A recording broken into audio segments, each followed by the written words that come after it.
সংসার মানে শুধু দায়িত্ব পালন নয়, সংসার মানে একজন আরেকজনের পাশে থাকা, হাত ধরে চলা, আনন্দে দুঃখে সংকটে আর সাফল্যে। তাই আসো আজ থেকে ঠিক করি আরো একটু ভালোবাসবো, আরো একটু বিশ্বাস করব, আরো একটু সম্মান দেখাবো। কারণ এগুলোর ওপর দাঁড়িয়ে থাকে একটি সুখী শান্তিপূর্ণ সংসার। সংসার মানে কি শুধু ঘর, খাট, টেবিল, রান্না আর বাচ্চা সামলানো? না, একেবারেই না। সংসার মানে একে অপরের প্রতি ভালোবাসা, অটুট বিশ্বাস আর সম্মান। এই তিনটি জিনিস যদি সত্যি করে আমরা মেনে চলতে পারি, তাহলেই একটা সংসার হয়ে উঠতে পারে সুখের ঠিকানা। প্রতিদিনের ছোট ছোট দায়িত্ব, ছোট ছোট ভুল বোঝাবুঝি, তর্ক, সময়ের অভাব, এসবের মধ্যেও যদি আমরা একে অপরকে বুঝে নিতে শিখি, তাহলে সংসারের পথটা অনেক সহজ হয়ে যায়। একটা কথা আমি সব সময় মনে রাখি, ভালোবাসা থাকলে ভুলগুলো মাফ করে দেওয়া যায়, বিশ্বাস থাকলে ভুল বোঝাবুঝির অবসান হয়, আর সম্মান থাকলে সম্পর্কটা নিজের থেকেই গভীর হয়।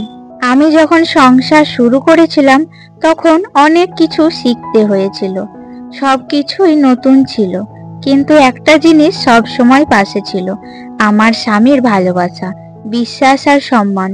এই তিনটে জিনিসই আমাদের সম্পর্ককে আজ একটা মজবুত করেছে। তো যাই হোক বন্ধুরা, নমস্কার সবাইকে। আজকে নতুন একটা দিন আর নতুন একটি ব্লগ আমি সুমি চলে এসেছি তোমাদের সাথে আবারও। তোমরা আমার ভিডিওটি আজকে ফুল দেখো, আশা করছি প্রতিদিনের মতোই আজকের ভিডিওটি তোমাদের খুব ভালো লাগবে। তো দেখতেই পেলে সকালবেলায় আমি বাবুর জন্য প্রথমে টিফিনটা বানিয়ে নিলাম আর ওকে খাইয়েও দিয়েছি। এখনো নিজের মনে ঘরের মধ্যে খেলতে বসে গিয়েছে। আর আমি এদিকে কি বলতো, কালকে বিকেল বেলায় তোমাদের দাদা ভাই কিছু আনাজপাতি নিয়ে এসেছিল, আর সেইগুলোই আমি এখন সকালবেলায় বাবুকে খাইয়ে দেওয়ার পর সময় করে সেগুলো কৌটোর মধ্যে ঢেলে রাখছি। আর এই যে কাঁচের বয়াম দুটো দেখতে পাচ্ছ, এই বয়াম দুটো আমার খুব পছন্দের, খুব শখের জিনিস বলতে পারো। আর এই কাঁচের বয়ামে যদি এই মুগের ডাল, মসুরির ডাল ভরা থাকে না, এগুলো দেখতে কিন্তু খুব সুন্দর লাগে। তাই ভাবলাম বয়ামের মধ্যে ডালগুলো ভরে নিই। আর এই যে প্যাকেটগুলো দেখতে পাচ্ছ, এইগুলো সব কিছু একটা কৌটোর মধ্যে ভরে রাখলাম, তাহলে যখনই দরকার হবে তখন আমি হাতের কাছে পাবো। আর কি বলতো, এই যে জিনিসগুলো এখন একটু সকালবেলায় এত ব্যস্ততা ছিল, কালকে রাত্রেও আর ভরা হয়নি, সকাল থেকেও ভরতে পারিনি, তাই এখন একটু ফাঁকা সময় পেয়েছি, তাই ভাবলাম এগুলোকে গুছিয়ে একটু ভরে পরিষ্কার করে নিই। আর সকাল থেকে যা কাজকর্ম ছিল সেগুলো তো টুকটাক করে সেরেই নিয়েছি। এরপর আমি রান্না বসাবো, আর তোমাদের দাদাভাইও আজকে একটু বাইরে বেরিয়ে যাবে, তাই সকাল থেকে আর ভিডিওটা অন করা হয়নি। আর আজকে হচ্ছে মঙ্গলবার, আর এখন বাজে সকাল 10টা মতো। তো দেখো আমি এখন থেকে ভিডিওটি অন করে দিয়েছি। তো একে একে দেখো সবকিছুই আমি কৌটোর মধ্যে ঢেলে দিয়েছি। আর এই যে দেখতে পাচ্ছ, এটা হচ্ছে পাউডার দুধ। তো পাউডার দুধটা আমাদের বাড়িতে আনাই থাকে, কারণ আমাদের গরুর দুধও নেই। কারণ গরুর দুধটা কি হয়, বাবু আর শ্বশুর মশাই খেতে খেতে না ফুরিয়ে যায়। আর এই যে পাউডার মিল্কটা, এইটা কিন্তু আমাদের চায়ের জন্য ব্যবহার হয়। আসলে আমার শাশুড়ি মা না গরুর দুধ খেতে একদমই পছন্দ করে না, এমনকি তার গন্ধও নিতে পারে না। তার জন্য আমাদের বাড়িতে এই যে পাউডার মিল্কটা নিয়ে আসি। আর বাবু কদিন আগে পর্যন্ত কিন্তু পাউডার মিল্কটাও কখনো কখনো গুলে খেত। এখন বলতে হয় না, অনেকটাই কিন্তু কমে গিয়েছে ওর খাওয়া, জানো তো। আর আমি মনে করাইও না যে কি, যতটা ছেড়ে যায় ততটাই কিন্তু ওর জন্য ভালো হয়।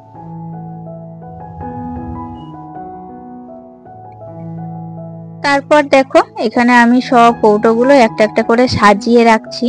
আর এই যে কাচের যে ডিব্বাটা দেখতে পাচ্ছ, কাচের ডিব্বাটা যদি পড়ে যায় একবার, তাহলে কিন্তু আর রক্ষা নেই। এখানে একবারে সব নষ্ট হয়ে যাবে, ডাল তো নষ্ট হবেই, এমনকি আমার শখের কৌটোটাও ভেঙে যাবে।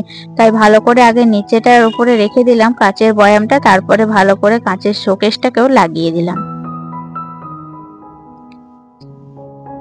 আর তোমাদের দাদা ভাই বেরিয়ে যাবে, তাই জামা কাপড়ও রেডি করে রাখলাম।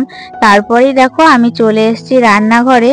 আজকে রান্নার মেনু হচ্ছে পেঁপে দিয়ে আলু দিয়ে ভালো করে রান্নাটা করব ভাবছি। আগে একবার করেছিলাম জানো তো, খেতে কিন্তু খুব সুস্বাদু হয়েছিল। ভাবছি আজকেও কিন্তু ওই পদ্ধতিতেই রান্নাটা করব, একেবারে মাংসের মতো করে রান্না করব। আর এই আলু পেঁপে রান্নাটা না আমি কিন্তু বেশ ভালো করি, তাই যখনই কিন্তু পেঁপে আসে বাজারে আমি এই রেসিপিটাই বানিয়ে নিই। আর তার সাথে রয়েছে এখানে কিছু কচু ছিল, তো কচুগুলোকে সিদ্ধ করে নিয়েছি। তাই কচু দিয়ে আজকে আর অন্য কিছু বানাবো না। এখানে কচু সিদ্ধতে ভালো করে জিরে তেল লঙ্কা ভেজে ভালো করে এটা মেখে রেখে দেব।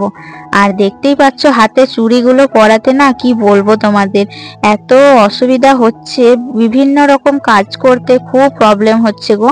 কিন্তু কি করব, কোনোবার পরি না, পড়েছি যখন তখন আর খুলতেও ইচ্ছা করছে না। তাই ভাবলাম পরেই থাকি, একটা তো মাস, তারপর না হয় খুলে ফেলবো আবার। আর লাস্ট পাতে দেব চাটনি, টমেটোর চাটনি। বাবুরও খুব পছন্দ, বাড়ির সকলেরই কিন্তু খুব পছন্দের। আর ওইদিকে মাছটা তো আমাদের পরিবারে মেন রান্না, মানে মাছটা আমাদের ডেলি হয়। তাই রান্না বান্না দেখো কমপ্লিট হয়ে যাওয়ার পর আমি আবার ঘর দুয়ারটা একটু ভালো করে পরিষ্কার করে নিচ্ছি। আসলে কি বলতো, রান্না হওয়ার পর ঘর দুয়ার পরিষ্কার করে তারপরে কিন্তু নিজেও একটু ফ্রেশ হব। আর এই ঘর পরিষ্কার করতে অনেকটা সময় লেগেছে, তা তোমরা কিন্তু দেখতে পাচ্ছ বেশ 5 মিনিটের মধ্যে হয়ে গিয়েছিল, কিন্তু আমার সারা দিন লেগে গিয়েছিল জানো। আজকে একটু কাজকর্ম করতে বেশ দেরি হয়ে যাচ্ছিল। আর দেরি হলে কি হয় বলো তো, কাজকর্ম না মনে হয় যে এই গরমের মধ্যে কতক্ষণে সারবো। এত গরম পড়েছে, বেশ কয়েকদিন থেকে রোদ হচ্ছে, আবার বিকেলের দিকে বৃষ্টিও হচ্ছে, কিন্তু গরম সেই যাকে তাই হয়ে থাকছে, মানে কিছুতেই কিন্তু গরম একটুও কমছে না। আর এই গরমের মধ্যে রান্নাঘরে যখন রান্না করছি না, তখন মনে হচ্ছে নিজেও যেন সেদ্ধ হয়ে যাব। তো যাই হোক, দেখো রান্না বান্না করার পর এই ঘর দুয়ারটা একটু পরিষ্কার করে নিয়ে ভাবছি নিজেও একটু ফ্রেশ হয়ে নেব।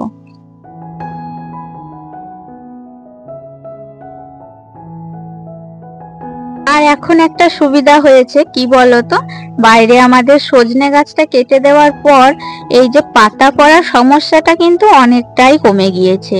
কিন্তু তবুও যে ধুলোবালিগুলো ছিল সেইগুলো কিন্তু আমি ঝাড়ু দিয়ে একবারে পরিষ্কার করে নিলাম।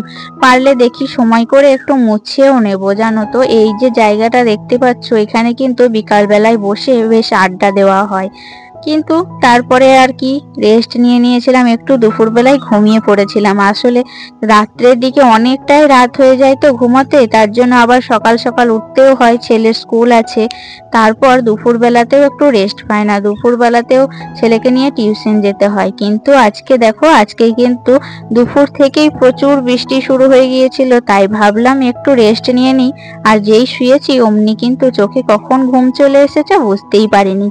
ঘুম থেকে উঠে দেখি আকাশ কিন্তু তখনও মেঘলা হয়ে আছে আর সঝোরে বৃষ্টি হচ্ছে। তো যাই হোক, দেখো আমাদের ওপর থেকে মানে দোতলার বারান্দা থেকে তোমাদের বাইরেটা একটু দেখিয়ে দিচ্ছি।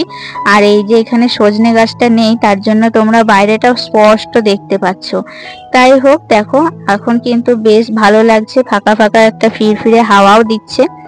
আর আজকের মতো ভিডিওটি আমি এখান থেকেই শেষ করছি, আর বাড়াচ্ছি না, কারণ এরপরে কিন্তু আমার সন্ধেবেলার বেশ কিছু কাজ আছে একটু চাপের, তাই তখন আর ক্যামেরাটা অন করা হবে না।